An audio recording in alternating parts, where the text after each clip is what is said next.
Hi guys, today topic is past perfect tenses. Please look at the board.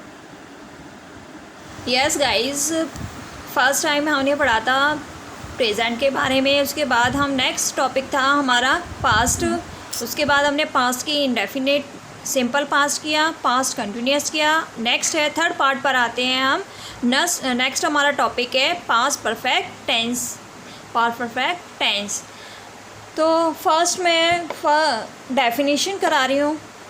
First इसकी definition क्या होगी, past perfect tense की definition क्या होगी कि इसमें क्या बताया गया है।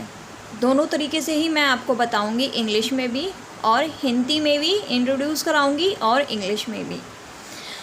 First of all define the past perfect refers to time earlier than before now.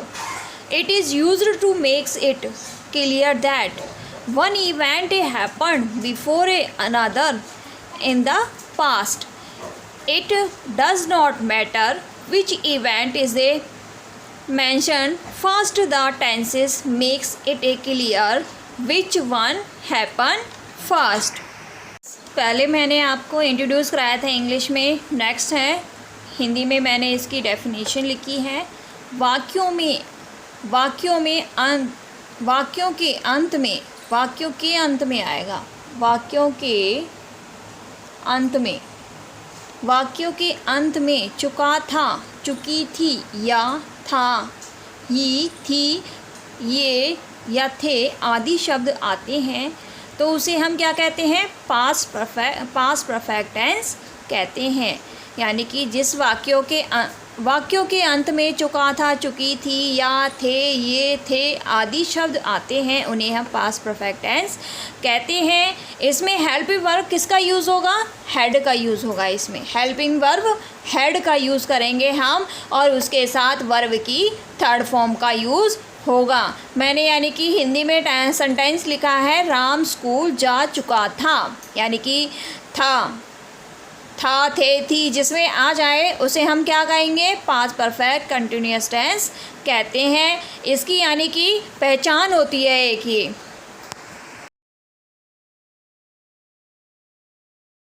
इस पर आते हैं हम अफर्मेटिव, यानी कि पास्ट परफेक्ट टेंस के फर्स्ट रूल, यानी कि फर्स्ट पर आते हैं हम अफर्मेटिव सेंटेंस।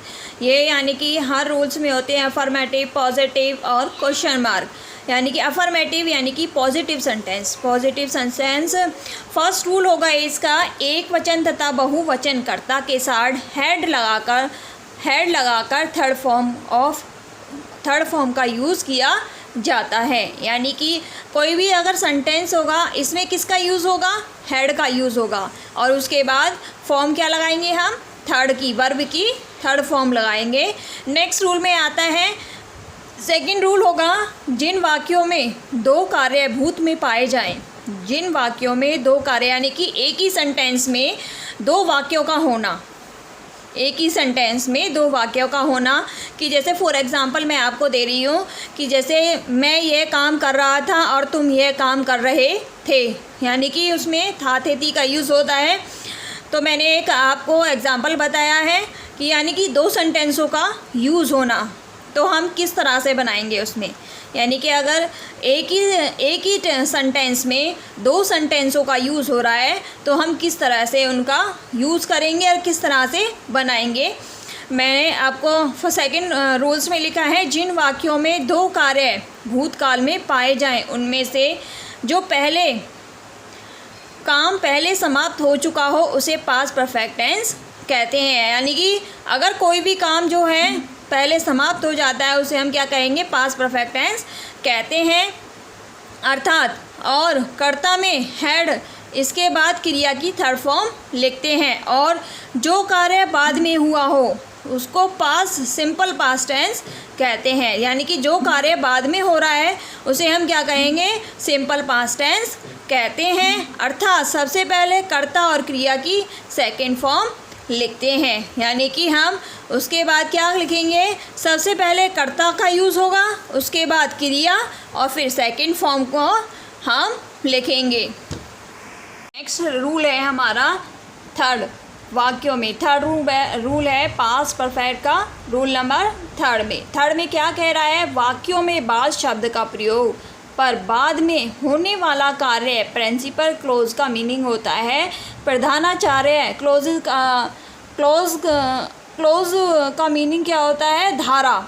यानी कि जो प्रधानाचार्य जब किसी यानी कि स्कूल में जो वर्क करता है तो उसके अकॉर्डिंग ही तो चलता है स्कूल, तो उसकी यानी कि कोई भी वो डिसिप्लिन बनाता है तो प्रिंसिपल के अकॉर्डिंग ही होगा है होगा तथा पहले होने वाला कार्य सुबॉर्डिनेटेड मीन्स होता है मातहत। इसको शुद्ध हिंदी में बोलेंगे मातहत, यानी कि कम ही लोगों को पता है इसका। और दो मीनिंग होते हैं, एक मीनिंग और होता है इसका, मातहत का मीनिंग होता है आश्रित होना, दूसरों पर निर्भर रहना। क्लोज यानी कि होने वाला कार्य सुबॉर्डिनेटेड क्लोज होगा। ऐसी स्थिति में प्रिंसिपल क्लोज में प्रत्येक कर्ता के साथ क्रिया की सेकंड फॉर्म का यूज़ होगा। पहले मैं आपको इसे हिंदी में ट्रांसलेट करा रही हूँ ताकि आपको अच्छे से समझ आए। आपको अगर नहीं आता है तो उसके बाद मैं इंग्लिश में भी कराऊंगी। तथा किसका यूज़ होगा, सेकंड फॉर्म का होगा। इसमें क्या होगा, प्रधानाचार्य। एक स्कूल होता है तो स्कूल को चलाने वाला कौन होता है, प्रिंसिपल यानी कि डिसिप्लिन बनाता है। वैसे तो हम ही डिसिप्लिन बनाते हैं, लेकिन वो कुछ अपने अनुशासन स्कूल में रखता है ताकि स्कूल चल सके। इसीलिए वो क्लोज का मीनिंग क्या होता है, धारा। प्रधानाचार्य धारा होगा, यानी कि जो प्रधानाचार्य बोलेगा उसके अकॉर्डिंग ही होता है। जैसे ही देश में क्या हमारे प्रदेश का प्रधानमंत्री कौन है, ऐसे ही स्कूल में होता है। होने वाला सुबॉर्डिनेटेड क्लोज होगा, यानी कि आश्रित होगा, यानी कि प्रिंसिपल पर ही। जैसे टीचर्स होते हैं वो प्रिंसिपल पर आश्रित होते हैं, वो कोई भी रूल या प्रिंसिपल के अलावा कोई भी रूल रेगुलेशन नहीं निकाल सकते हैं जब तक यानी कि प्रिंसिपल उन्हें अनुमति नहीं दे सकता है। तो इसका मीनिंग क्या होगा, आश्रित होगा। ऐसी स्थिति में प्रिंसिपल क्लोज में प्रत्येक कर्ता के साथ क्रिया की सेकंड फॉर्म का प्रयोग होगा, यूज़ होगा। कर्ता क्या होता है, कार्य को करने वाला, और क्रिया क्या होती है, खाना पीना सोना, ये सारी क्या होती है, हमारी क्रियाएं होती हैं। कर्ता होता है कार्य को करने वाला। तथा सुबॉर्डिनेटेड क्लोज में हेड के साथ क्रिया की थर्ड फॉर्म का यूज़ होगा।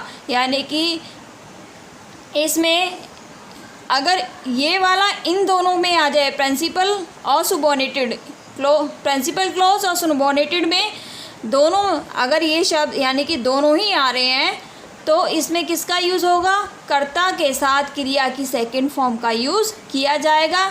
अगर सुबॉर्डिनेटेड क्लोज में आ रहा है, ओनली सुबॉर्डिनेटेड क्लोज आ रहा है, तो उसमें किसका यूज़ होगा, हेड का यूज़ होगा। हेड के साथ क्रिया की थर्ड फॉर्म का प्रयोग किया जाएगा।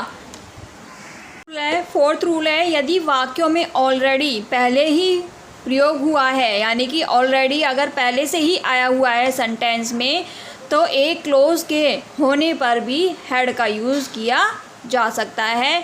यानी कि ये मत सोचना कि ऑलरेडी आ गया है तो हम हेड का यूज़ नहीं करेंगे, इसमें हेड का यूज़ होगा। S subject plus head plus participle, यानी कि थर्ड फॉर्म का यूज़ होगा। अगर मैंने आपको पहले ही बताया प्रिंसिपल क्लोज और सबयूटोनिक क्लोज के अगर दोनों ही वर्ड आ जाते हैं तो उसमें किसका यूज़ होगा, थर्ड फॉर्म का यूज़ होगा। अगर सिंगल ही आता है, सबॉर्डिनेटेड क्लोज आता है, तो हम किसका यूज़ करते हैं, सेकंड फॉर्म का यूज़ करेंगे। तो इसमें मैंने एग्जांपल लिखा है, इसमें किसका यूज़ हो रहा है, डॉक्टर के आने से पहले रोगी मर चुका था। इससे पास्ट परफेक्ट टेंस की पहचान क्या होती है, था, थे, थी या हे, इनका यूज़ किया जाता है। ये पॉजिटिव सेंटेंस है, अफर्मेटिव कर रहे हैं हम, पॉजिटिव सेंटेंस लिखा है मैंने। The patient had died before the doctor come. ये बहुत इजी सेंटेंस है। डॉक्टर के आने से पहले रोगी मर चुका था। The patient PATIENT patient had died before the doctor came. Next sentence है खाने के पहले उसने अपना मुंह धोया, यानी कि या, था, थे, थी और या, है, इसका यूज़ होता है। तो किसका, उसे क्या कहेंगे हम, पास्ट परफेक्ट टेंस कहते हैं। ही वॉश्ड, किसका यूज़ हो रहा है, ईडी का यूज़ हो रहा है। He washed his mouth before he eat. He wash his mouth before he eat, यानी कि उसने खाने के पहले उसने अपना मुंह धोया। नेक्स्ट है हमारा नेगेटिव। अब आते हैं हम नेगेटिव पर। सेकंड हमारा होगा पास्ट परफेक्ट टेंस का नेगेटिव। इसमें किसका यूज़ होता है, S subject plus had not plus verb की थर्ड फॉर्म का यूज़ किया जाता है। मैंने पहले तो रूल्स लिखे थे अफर्मेटिव में, पॉजिटिव सेंटेंस में 4 रूल्स लिखे थे। मेरे को लग रहा था शायद आपको समझ आए या ना आए, तो मैंने एक इजी वर्ड्स में लिख दिया है, इंग्लिश में लिखा है और इसको हिंदी में भी ट्रांसलेट कराती रहूँगी मैं आपको। When creating negative sentence we use a auxiliary verb had not together with the verb की third form past participle form of the verb. यानी कि जब हम कोई भी नेगेटिव सेंटेंस बनाते हैं तो एक्सुलरी का मीनिंग होता है सहायक। यूज़ द एक्सुलरी वर्ब, यानी कि सहायक verb. Had not together the verb की थर्ड फॉर्म का यूज़ करते हैं पास्ट पार्टिसिपल के साथ। You can also creative a negative sentence by using the auxiliary verb had with the time experience never then the verb की third form का use किया जाता है जब हम नेगेटिव सेंटेंस बनाते हैं। बहुत इजी है ये। जब हम नेगेटिव सेंटेंस बनाते हैं तो subject plus had plus not verb की थर्ड फॉर्म का यूज़ किया जाएगा। ओके, अब नेक्स्ट पर आते हैं हम एग्जाम्पल पर। मैंने नेगेटिव सेंटेंस के कुछ एग्जाम्पल लिखे हैं। फर्स्ट एग्जाम्पल है पुलिस के आने से पहले चोर नहीं भाग चुका था, यानी कि पुलिस के आने से पहले चोर नहीं भाग चुका था। यानी कि पहले तो हम सेंटेंस को समझेंगे, ये क्या रहा है हमारा सेंटेंस, ये या पॉजिटिव है, नेगेटिव है या इंटेरोगेटिव है। तो ये किसका यूज़ हो रहा है, नहीं का यूज़ हो रहा है। तो हम क्या यूज़ करेंगे, subject plus had not plus verb की थर्ड फॉर्म का यूज़ किया जाएगा। द थीफ, मैंने आपसे पहले भी कहा था, रिमाइंड कराया था पहले भी मैंने आपको, चोर को हम बोलते हैं thief. The thief had not, किसका यूज़ हो रहा है, हैड नॉट, क्योंकि नेगेटिव सेंटेंस है, हैड नॉट का यूज़ होगा। Run away before the police come, बहुत इजी सेंटेंस है। नेक्स्ट सेंटेंस है टीचर परीक्षा आरंभ होने से पहले कोर्स समाप्त नहीं कर चुके थे, यानी कि टीचर परीक्षा आरंभ होने से पहले कोर्स समाप्त नहीं कर चुके थे। यानी कि जब स्कूल्स में टीचरों पर बहुत ही ज़्यादा लोड होता है, यानी कि सरप्राइज टेस्ट, असाइनमेंट, सुमेटिव असेसमेंट और क्लास टेस्ट, तो ये समझ लो वीकली ही होते हैं क्लास टेस्ट तो। लेकिन assignment, UT, formative assessment, summative assessment कहते हैं ना, टीचर्स के लिए भी आसान नहीं होता। हम जब स्टूडेंट्स थे तो ये समझते थे कि टीचर्स के लिए बहुत आसान होता है, टीचर्स तो बस लेक्चर देती हैं और चली जाती हैं। ऐसा नहीं होता है, टीचर्स के लिए भी बहुत सारा काम होता है। मैं जब यानी कि टीचर बनी तो पता चला कि टीचर्स के लिए कितना सारा काम होता है। यानी कि ये सर्कुलर आ जाता था हमारे पास कि सरप्राइज टेस्ट बनाना है, ये असाइनमेंट शुरू हो गए हैं, फॉर्मेटिव असेसमेंट शुरू होने वाले हैं, उसके बाद सिलेबस भी कंप्लीट कराना है, उसके बाद हाउस बच्चों को यानी कि एक्टिविटीज़ भी करानी होती हैं, बहुत सारी एक्टिविटीज़ होती हैं, तो एक्टिविटीज़ भी करानी होती हैं बच्चों को, कि बहुत सारा ध्यान देना पड़ता है। टीचर्स के लिए एक काम नहीं होता है। और सच में अनमैरिड हो तो चल जाता है, मैरिड के लिए तो बहुत सारा ही काम हो जाता है। अगर वो जॉब कर रही है टीचिंग लाइन में, एक सपोर्ट करने वाला होना चाहिए ताकि वो इजीली कर सके। टीचर, अच्छा हम एग्जांपल पर आते हैं। टीचर परीक्षा आरंभ होने से पहले कोर्स समाप्त नहीं कर चुके थे, तो इसका सेंटेंस क्या होगा, क्या बनेगा? द टीचर हैड नॉट, किसका यूज़ होगा? हैड नॉट का यूज़ होगा, क्योंकि इसमें नेगेटिव सेंटेंस है। फिनिश्ड वर्ब की थर्ड फॉर्म का यूज़ होगा फिनिश, ईडी। आपको फॉर्म लर्न करनी पड़ेंगी, तभी आप सेंटेंस बना पाओगे।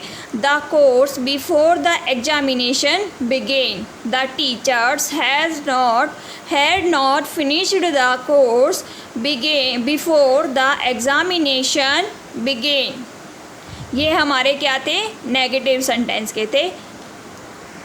हम थर्ड इंटेरोगेटिव यानी कि क्वेश्चन मार्क। फर्स्ट रूल है प्रश्नवाचक, इसमें किसका यूज़ होता है? Subject plus had plus verb की third form plus question mark. First rule है प्रश्नवाचक में यदि कार्य वाक्य में सबसे पहले आए, प्रश्नवाचक में यदि कार्य क्या वाक्य में सबसे पहले आए तो हैड को सब्जेक्ट से पहले लिखते हैं। समझ आ रहा है आपको? प्रश्नवाचक में यदि क्या वाक्य में सबसे पहले आता है, विच वाई, मैंने हिंदी में लिखा है क्या, विच वाई आता है तो हैड को सब्जेक्ट से पहले लिखते हैं और थर्ड फॉर्म को वर्ब का प्रयोग करते हैं। थर्ड फॉर्म का यूज़ किया जाता है। नेक्स्ट में है अगर वाक्य के बीच में प्रश्नवाचक शब्द हो तो सबसे पहले उसकी हम इंग्लिश लिखेंगे, हैड, और फिर सब्जेक्ट, और फिर थर्ड फॉर्म का यूज़ करेंगे। सेकंड सेंटेंस क्या है? अगर वाक्य के बीच में प्रश्नवाचक शब्द हो तो सबसे पहले उसकी हम पहले क्या लिखेंगे? इंग्लिश, उसके बाद हैड, फिर उसके बाद सब्जेक्ट का यूज़ होगा, और फिर हम किसका यूज़ करेंगे? वर्ब की थर्ड फॉर्म का यूज़ किया जाएगा। यस, नेक्स्ट रूल है हमारा थर्ड पर कितना, कितने, कितना, कौन सा, किसको, आदि। वाट, वाई, विच आदि का यूज़ होता है तो प्रश्नवाचक शब्द के इसमें शब्द आ सकते हैं। प्रश्नवाचक शब्द में भी ये शब्द आते हैं। फोर्थ रूल होता है इंटेरोगेटिव और नेगेटिव सेंटेंस में सब्जेक्ट के बाद नॉट भी लगा देते हैं, यानी कि अगर इंटेरोगेटिव में इसका किसका यूज़ हो जाएगा? नॉट का भी यूज़ हो सकता है। अब आते हैं हम एग्ज़ाम्पल पर, इंटेरोगेटिव के एग्ज़ाम्पल पर, यानी कि मैंने एग्जांपल लिखे हैं कुछ इंटेरोगेटिव सेंटेंस के। तो इंटेरोगेटिव एक बार और रिमाइंड करा रही हूँ मैं आपको। इंटेरोगेटिव में कौन सी किस फॉर्म का यूज़ होता है? Subject plus had plus verb की third form plus question mark. अब मैंने एग्जांपल लिखा है, क्या मेरे स्कूल पहुँचने से पहले घंटा बज चुका था? हैड, मैंने आपको पहले भी बताया था ना कि हैड का यूज़ हम पहले कर सकते हैं। हैड द बेल रंग, थर्ड फॉर्म रंग। आपको फॉर्म लर्न करनी पड़ेंगी तभी आपको सेंटेंस आ पाएंगे। Before I reached, ED third form the school. Had the bell rung before I reached the school. Second है सूरज छिपने से पहले कितने बच्चे सो चुके थे? सूरज, how many childrens had slept before sunset? How many children had slept before sunset? सूरज छिपने से पहले कितने बच्चे सो चुके थे? ये थे हमारे इंटेरोगेटिव सेंटेंस क्वेश्चन मार्क के एग्ज़ाम रूल्स और एग्जाम्पल्स। आपको आई होप आपको समझ आया होगा। अगर आपको समझ भी नहीं आया है, अगर कुछ भी डाउट है आपको किसी भी उसमें, तो प्लीज़ कमेंट मी, आप मेरे को कमेंट कर सकते हो। स्टे सेफ, स्टे हेल्दी, घर पर रहो, सुरक्षित रहो। Thank you. मैं आपको कुछ यूज़ के सेंटेंस दे रही हूँ। ऐसी ही वीडियो देखने के लिए मेरे चैनल को लाइक और सब्सक्राइब कीजिए। जय शनिदेव।